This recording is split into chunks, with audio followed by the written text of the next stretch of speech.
Teamwork equals victory. Everyone knows teamwork is important in basketball, yet fans often focus on only the star players. Stars are the ones who score all the points. Many fans stand and cheer for only their favorite players. But every player's success depends on the collaboration of the whole team. Those fans might have been surprised last night. The Thompson High School girls basketball team won the state championship, beating Marshland High 65 to 47. The Thompson Owls don't have any big stars. The Marshland Ravens do. So how did the Owls win?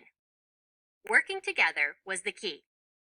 Sheila Ramirez scored 30 points, making her the Owls' high scorer last night. But Ramirez isn't known for being a high-scoring player. She tends to pass the ball as often as she shoots it.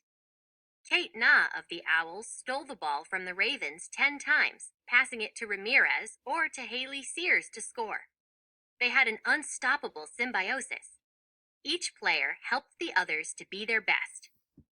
No one expected the Owls to outshine their opponents. The Ravens' Yasmin Vergara was the league's highest-scoring player all season. She rarely missed an opportunity to take a shot. Cheyenne Jamison is an ace defensive player. She set the record for stealing the ball this season. She's known for trying to shoot from the far end of the court instead of passing the ball. When she succeeds, fans go wild. But last night wasn't about big stars and flashy moves. It was all about unity, said the Owls coach, Malia Stevens. Playing as a team, not as individuals, got us the win. Well, determination helped too. Our players never quit.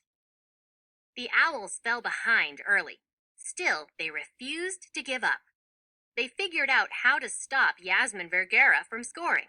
Their defense was on fire. They also found a way to get around the Ravens' defense with a strong passing game. Look at the Owls' statistics, and you'll see the story. Player. Point. Now take a look at the chart here, which tells you the players for the Owls, how many points each player scored, how many rebounds each player had, and how many steals each player had.